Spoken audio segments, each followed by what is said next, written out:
بسم اللہ الرحمن الرحیم عن عبد اللہ بن مسعود رضی اللہ تعالی عنہ قال قال رسول اللہ صلی اللہ علیہ وسلم ما لی وللدنیا ما انا فی الدنیا الا کراکب استظل تحت شجرۃ ثم راح وترکہ رواہ الترمذی۔ محترم حضرات، نبی صلی اللہ علیہ وسلم اپنی مجلسوں میں صحابہ کرام کو مختلف انداز میں دنیا کی حقیقت سمجھاتے تھے، مثالوں کے ذریعے اور نصیحت کے انداز میں، اور آخرت کی فکر ان کے دلوں میں بٹھاتے تھے، اس لیے کہ جب ایک انسان دنیا کی حقیقت کو سمجھ جائے گا کہ یہ دنیا کی رنگینی، اس کی زیب و زینت، اس کی چمک دمک، یہاں کی نعمتیں، یہاں کی آرائشیں، یہ سب عارضی اور فانی ہیں، ایک دن سب ختم ہو جائیں گے، اور آخرت کی نعمتیں دائمی ہیں، ہمیشہ باقی رہنے والی۔ تو انسان اگر دنیا کی حقیقت کو سمجھ جائے اور آخرت کی فکر اس کے دل میں آ جائے تو اس کی زندگی گزارنے کا طریقہ بدل جائے گا۔ وہ دنیا کو کبھی آخرت پر ترجیح نہیں دے گا، بلکہ آخرت کی کامیابی کے لیے وہ دنیا کا سب کچھ قربان کر سکتا ہے، جیسا کہ نبی صلی اللہ علیہ وسلم صحابہ کرام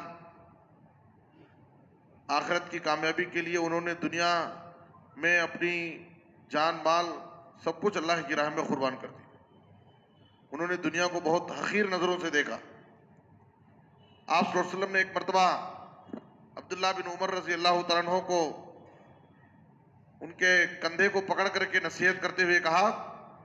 کن فی الدنیا کأنک غریب او عابر سبیل،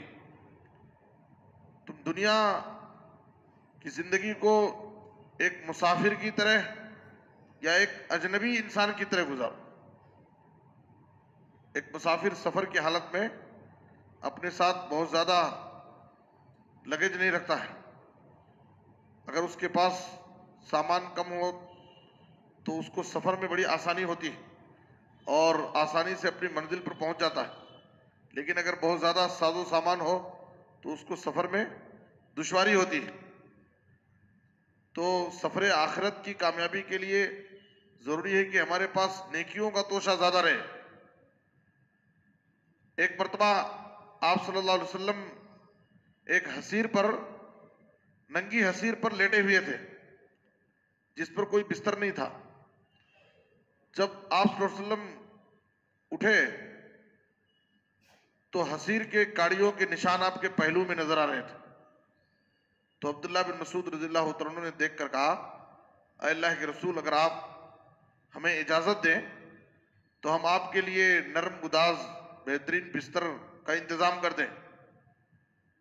تو اس وقت نبی صلی اللہ علیہ وسلم نے یہ حدیث بیان کی، ما لی وللدنیا ما انا فی الدنیا الا کراکب استظل تحت شجرۃ ثم راح وترکہا، میرا دنیا سے کیا تعلق ہے، میں تو دنیا میں اس مسافر کی طرح زندگی گزارنے آیا ہوں جو سفر کرتے کرتے تھک جاتا ہے تو تھوڑی دیر آرام حاصل کرنے کے لیے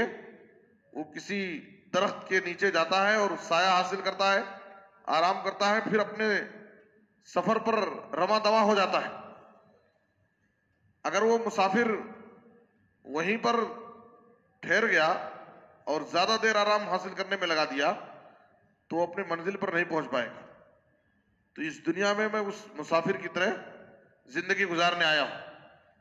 اور سلسلہ صحیحہ میں اسی قسم کا ایک واقعہ ہے کہ ایک مرتبہ عمر رضی اللہ تعالیٰ عنہ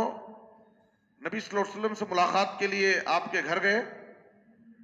تو آپ اپنے حجرے میں آرام فرما رہے تھے،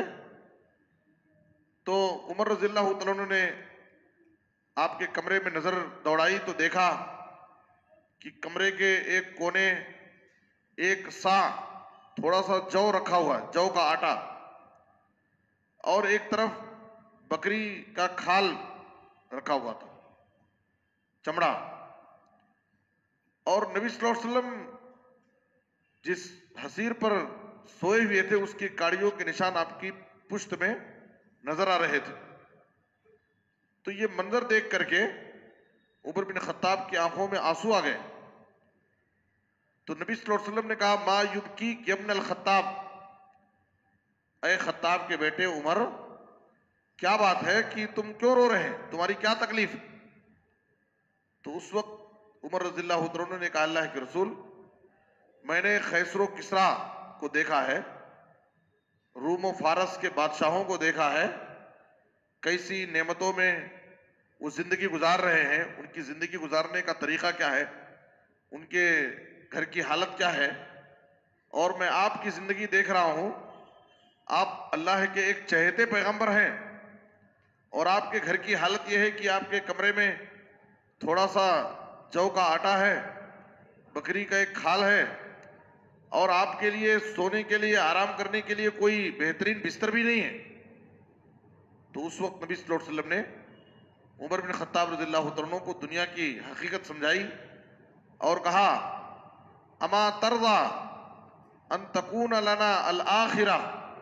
ولہم فی الدنیا، اے عمر کیا تم اس بات سے خوش نہیں ہوگے کہ یہ دنیا کی نعمتیں یہ سب ہمارے لیے آخرت میں ہوں گی، جنت میں اللہ ہم کو یہ سب دے گا. اور ان روم و فارس کے بادشاہوں کو، قیصر و کسریٰ کے لیے یہ سب نعمتیں دنیا میں اللہ ان کو دے دے رہا.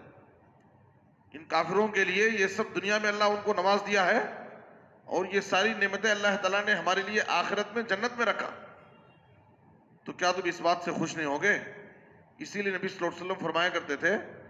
الدنیا سجن المومن و جنت الکافر،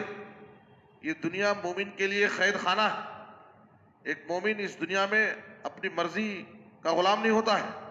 جیسے قید خانے میں رہنے والا انسان اس کو آزادی حاصل نہیں ہوتی، جہاں دل میں آئے جائے آئے، اسی طریقے سے دنیا میں مومن وہ اپنی مرضی اور خواہش کا غلام نہیں ہوتا ہے، بلکہ وہ اس کی ساری خواہشات اللہ اور اس کے رسول کے حکم کے تابع ہوتی.